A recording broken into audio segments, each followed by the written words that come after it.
They told us value had to be earned the hard way through draft day smiles that masked anxiety, through compliments laced with doubt, through silence disguised as patience. They told us black quarterbacks needed to wait their turn. That if you wanted to win, you had to do it quietly. Blend in. Don't lead. Just survive in a system never built for you to shine in. But Shedeur Sanders didn't just challenge that belief. He obliterated it. And the wildest part? He did it without even taking a single NFL snap. Let's be clear. A fifth-round pick just generated $250 million in jersey revenue. Let that sink in. He's not a Heisman winner. He's not a Super Bowl MVP. He's a young man the league brushed off as not ready. A coach's son accused of riding legacy. A player whose draft stock dropped not because he lacked talent, but because he refused to dim his light to make others comfortable. Now, he's made $15 million in personal commission before even showing up to camp. That's more than what a lot of starting quarterbacks will make this year. The same critics who questioned his value are now scrambling to rewrite their narratives. Because what Shedeur just pulled off wasn't supposed to be possible. Not this loud, not this bold, and definitely not this unapologetically black. This isn't just a football headline. This is a cultural shift, a tectonic one. It's what happens when black excellence stops asking for permission and starts building its own empire. Shedeur didn't wait to be crowned. He walked in already wearing the crown. And if that made the establishment uncomfortable, good. That was the point, because this isn't just football anymore. This is liberation in cleats. And if this is just the beginning, the league better buckle up, because the whole playbook just got rewritten. Let's not sugarcoat what happened on draft day. It wasn't just a slip, it was theft in plain sight. They tried to rob him of his worth, called him a project. Shoved him to day 3 like he hadn't already shredded Power 5 defenses. Like he hadn't already shown the leadership, the poise. The precision they claim they're always looking for, just not when it shows up like this. It's not when it walks in with this much confidence. Not when it's this black. Because the second Shedeur showed up branded, composed, and authentic, he stopped being a prospect. He became a disruption to their comfort, to their model, to their formula. And despite the smears, the doubts, the disrespect, Shedeur flipped the whole narrative with a single number. $250 million. That's what his jersey brought in before. He even threw a preseason pass. $15 million in his pocket before even landing on a depth chart. For context, that's more than some Pro Bowl quarterbacks are earning this year. That's not hype. That's economic power. It's cultural. Leverage. And it didn't come from a slick PR team or a glossy brand deal. It came from the people. People who see themselves in Shedeur not just as a quarterback, but as a symbol, a reflection, a voice. This isn't about the Browns. This isn't even about football anymore. Fans aren't just buying a jersey. They're buying belief. They're backing someone who walks with command. It's with culture, with clarity. This generation, we're done waiting for approval. Done waiting for slow-motion progress to trickle down? Shedeur didn't ask for a seat at their table. He built his own out of gold. And now the entire league wants in. And let's be real, this isn't the system embracing him. This is the people forcing the system to wake up because value has never been about a draft slot or a 40-yard dash. What some GM thinks behind closed doors. And Shedeur just made that impossible to ignore. Remember when the Browns dropped his jersey before? Training camp? They called it a gimmick. Said he hadn't earned it. Mocked the move. Laughed that he hadn't thrown a pass. But while the old guard rolled their eyes, the people moved. And I mean moved. They crashed the website. Treated it like a Jordan drop. Not a rookie jersey. Within hours, he was the top seller. By day 3, his jersey outsold the top rookie jerseys of the last 3 years combined. That's not hype, that's hunger. And it's been waiting a long time to erupt. The NFL missed the truth. This was never about a team. It was always about him. Fans didn't need ESPN to greenlight it. They just needed a link. And when it went live, it was a digital stampede. You don't spark that kind of fire off of nepotism. You don't generate this kind of resonance with PR spin. You do it when people feel you, when they see you, not just as a player, but as a movement. And if you're still watching right now, type "I've made it this far" in the comments. You'll automatically be entered into our Shedeur Sanders jersey giveaway. On August 21st, 2025, this is The Huddle. Q. Now let's dig even deeper, because here's the truth. When you don't conform to their image, you're branded as arrogant, as a distraction. That's the script they've always used. But Shedeur Sanders, he tore that script in half, smiled into the camera, and said, "I'm still going to shine." He wears his chains with the same ease he quotes scripture. He's not confused about who he is, and he's not apologizing for it either. That raw, unfiltered authenticity, it's magnetic. That's why so many fans, especially young black men, have gravitated toward him. Because for once, they're not seeing someone who looks like them be told to tone it down. They're seeing him celebrated for being himself. This story goes beyond sports. It's about identity. It's about image, ownership, and taking back. The narrative, Shedeur isn't just selling jerseys. He's selling confidence. He's moving culture. And the message he's sending to black youth across the country is loud and clear. You don't need to shrink yourself to be accepted. You don't need to dim your light to be respected. Stand tall. Be loud. Be you. And make the world catch up. That's what scares the system the most. Because the last thing they want is for young black athletes to know their power before the contract even hits the table. But now, they can't deny it. They can't silence the numbers. They can't ignore the city's repping, number 12. Even ones that don't care about the Browns. So what did they do? They did what they always do when someone gets too big, too bold, too free. They tried to contain it, to water it down. To dismiss it. Oh, he's just a brand guy, they said.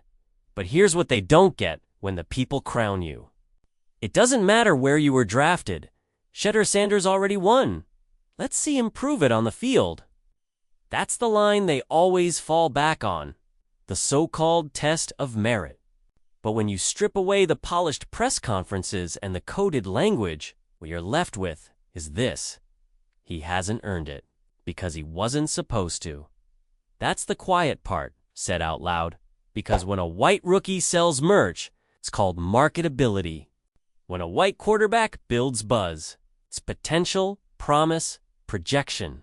But when Shedeur Sanders, polished, poised, strategic, and built like a CEO, racks up $250 million in jersey sales before a single NFL snap. Now suddenly it's too much, too soon. Now he's dangerous. What they really mean is, he got too powerful without our permission. And this isn't new. We've seen it before. Black quarterbacks who lead with presence, with clarity, with conviction, they become targets. Kaepernick, Lamar, Cam. Pick one. They weren't just critiqued for their play. They were picked apart for how they walked, how they talked, how they celebrated, even how they existed. But Shedeur? He never even tried to fit the mold. He refused to enter it. He understood something. Early, something most players don't figure out until it's too late. If you don't write your story, someone else will, and they'll tell it wrong. So Shedeur picked up the pen, grabbed the mic, turned on the camera, said, "I've got it from here." But here's what's wild. He didn't yell, didn't boast, entered like a tactician, polished, calculated, calm, no gimmicks, no clout chasing, just certainty. Just an unshakable presence that said, I don't need your approval to be real. What they failed to grasp is this. Shedeur's audience was already listening before the NFL called. He didn't need ESPN to co-sign him. He didn't need draft boards to validate him. He didn't need the league's marketing machine to turn him into a brand. He was won the moment he walked in, and that's exactly what has the establishment sweating. Because when the media loses control of the narrative, power shifts, and with Shedeur Sanders, that shift is seismic. Don't let the silence fool you. Behind the scenes, the NFL is scrambling. This wasn't in the script. A fifth-round pick wasn't supposed to dominate headlines, outsell first-rounders, report to camp with more cultural currency than half the league combined. But he did. And now they don't know what to do with him. The Browns' PR team had to adjust months ahead of schedule. Interviews, sponsorships, digital rollouts, inventory chains. They all had to pivot, not for a top pick, not for a Pro Bowl vet, but for a supposed project. That's not routine. That's a revolution. And it's not just Cleveland, across the league. Executives are sitting in closed-door meetings trying to decode what hit them. But here's the harsh truth. You can't coach charisma, you can't manufacture authenticity, and you definitely can't fake cultural relevance, and Shedeur has got all three. What makes him different is that his model is built on ownership. He didn't sell his image to some polished agency. He didn't hand over his voice to be cleaned up and repackaged. From day one, he told his story in his words, and the people responded loudly. And that terrifies a league still clinging to the illusion that rookies show up blank, that they're meant to be molded, muted, managed, but Shedeur arrived fully formed, fully branded, fully aware of his impact. And now, the NFL is learning the hard way. The future doesn't belong to the guy you can coach into stardom. It belongs to the one who walks in already, glowing like one. Let's set the record straight. This isn't just about Ohio. In fact, half the people wearing that number 12 couldn't even find Cleveland on a map, because this isn't about team loyalty. This is about personal allegiance. From Brooklyn to Birmingham, Oakland to Orlando, fans don't care about Browns stats. They care about why they ride with Shedeur. You see it everywhere. You see it on TikTok, kids mimicking his walk, in barbershops, men debating his mindset, in high school locker rooms, young QBs adjusting their sleeves like it's game day at Boulder. This isn't a fan base. This is a cultural uprising. It's generational, emotional, transformational, and most importantly, it's ours. Because Shedeur isn't just selling jerseys. He's selling belief. A belief that you can be excellent and black, that you can be confident and not need to apologize for it, that you can quote scripture and rock Dior and still be the most authentic guy in the room. And here's the twist. The Browns, they're riding a wave they didn't build. Their social metrics, exploding their national relevance. It's off the charts. But the engine behind it all isn't the team, it's the Shedeur effect, and the NFL is trying to bottle it, without acknowledging why it even happened. For decades, the league sold one narrative: team first. Logo sacred. Players? Replaceable, but Shedeur cracked that so hard. The entire foundation is shaking, and the truth is, they can't stop it because the player-first era is here. And Shedeur Sanders, he's not just riding the wave, he's the blueprint. Look at the NBA. LeBron, Steph, Giannis, they didn't just play the game, they owned it. They told their stories. They became movements. But the NFL? They've been stuck in the mud, pretending helmets matter more than humans. Shedeur didn't ask to rewrite the script. He did it anyway. Let's be real. If he were a top 10 pick, they'd be throwing parades. ESPN would be running hour-long features. Executives would be tripping over themselves to praise. Came But he came through the side door, didn't perform fake humility, didn't play by their rules, and worse, he did it while being excellent. Confident and black dot. So they panicked, they couldn't spin it, they couldn't control it, they couldn't ignore the $250 million elephant in the room. Because what do you do when a fifth rounder doesn't just defy expectations, he torches the whole damn playbook? You adapt, dot, or you get left behind. Because the next generation is watching. And they're not interested in the old model. They want voice, they want vision, they want value, not just in stats, but in story. And Shedeur Sanders is the story. This was never about a jersey. It's about a young black quarterback who refused to shrink. Refused to beg. Refused to wait. He walked into the most powerful sports league in the world like he already owned the room. He didn't wait for a caca. He was legacy. He didn't chase the spotlight. He became the light. And that $250 million in jersey sales, that wasn't hype. That was a warning shot. Generations of silenced voices now roaring. Not this time, because this isn't about wearing number. It's 12. It's about becoming the movement. Now let me break this part down for the folks. Still catching up? It all started with a single question. One reporter. One moment, and the internet erupted. Mary Kay Cabot didn't ask about Shedeur's growth in minicamp. Didn't ask about his grasp of the playbook or his chemistry with the team, no.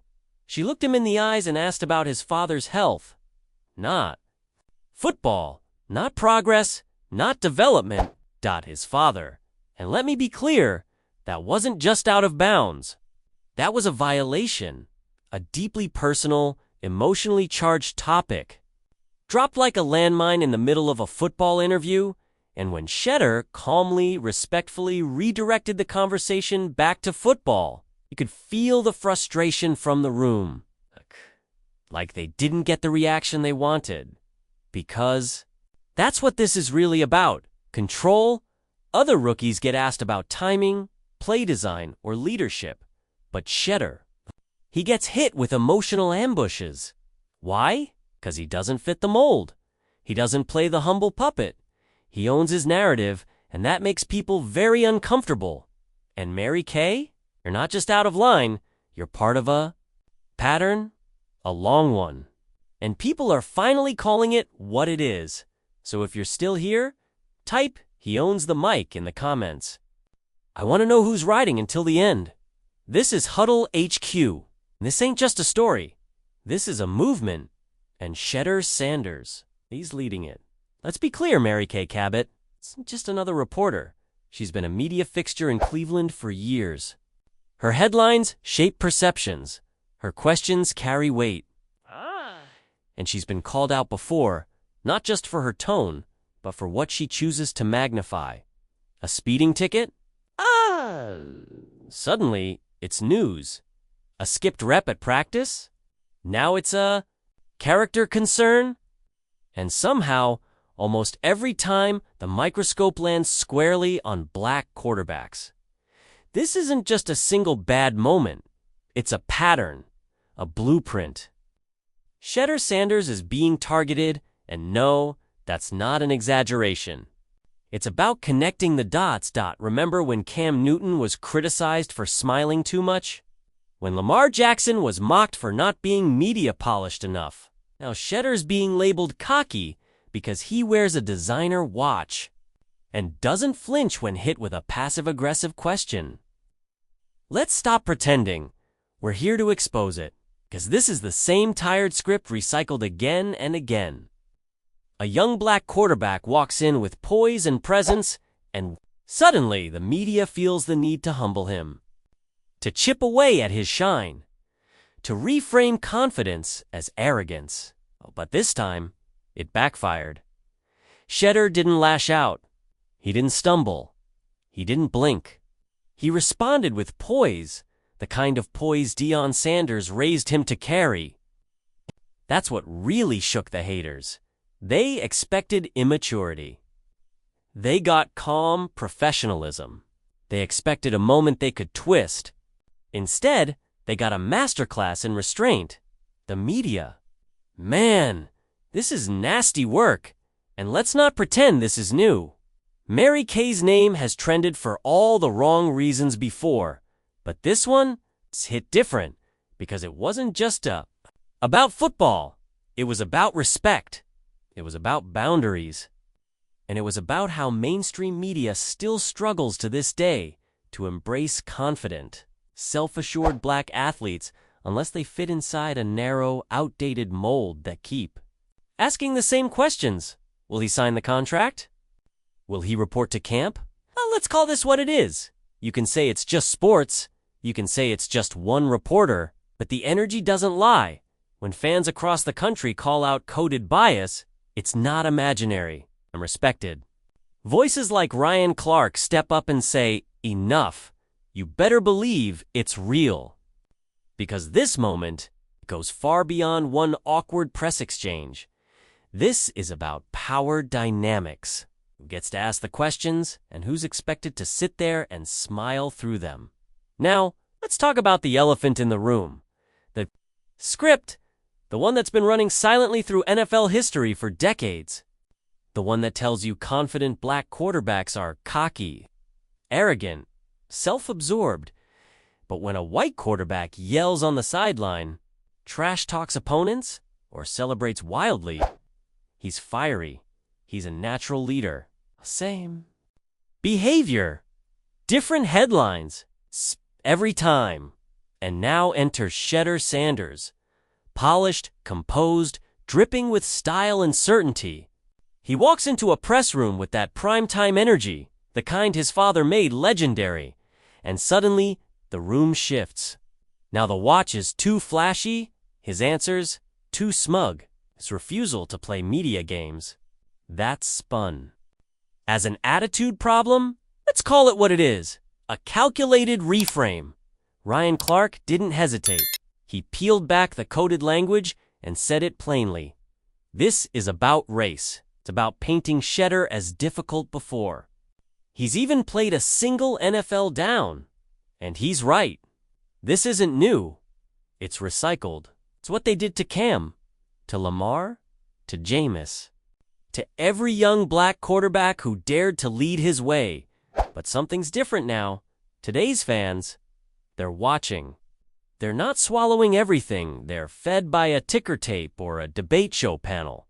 They clip the moments. They repost. They comment. They analyze. And most importantly, they remember. They remember how Cam was crucified for smiling. How Lamar was mocked for being too casual. How Jameis was ridiculed for being too expressive. They've seen the pattern, and they're not letting it repeat with Shedeur, but if you want the biggest red flag of all, zoom out.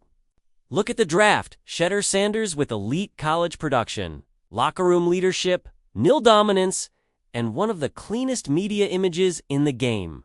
Fell to the 5th round. 5th. After a historic season at Colorado.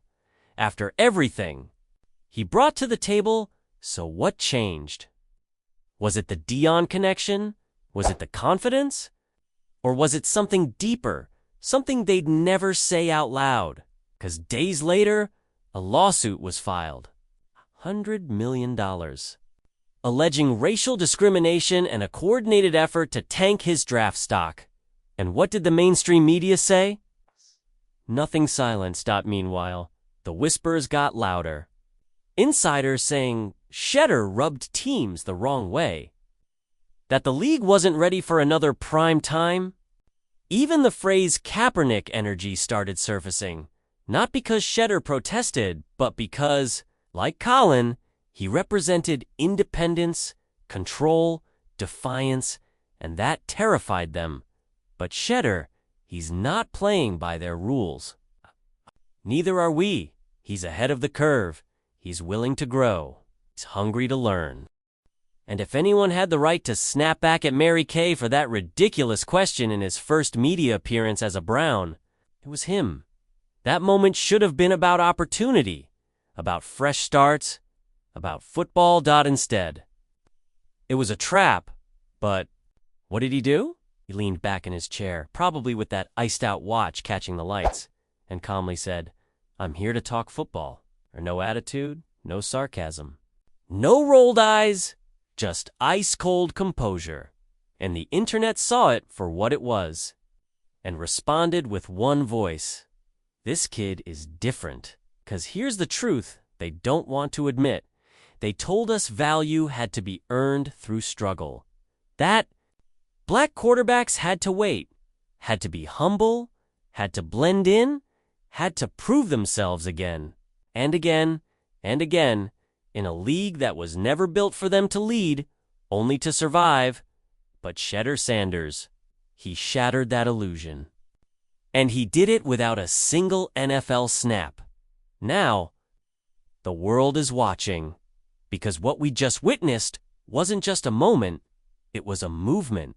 And this time, they won't be able to rewrite the story.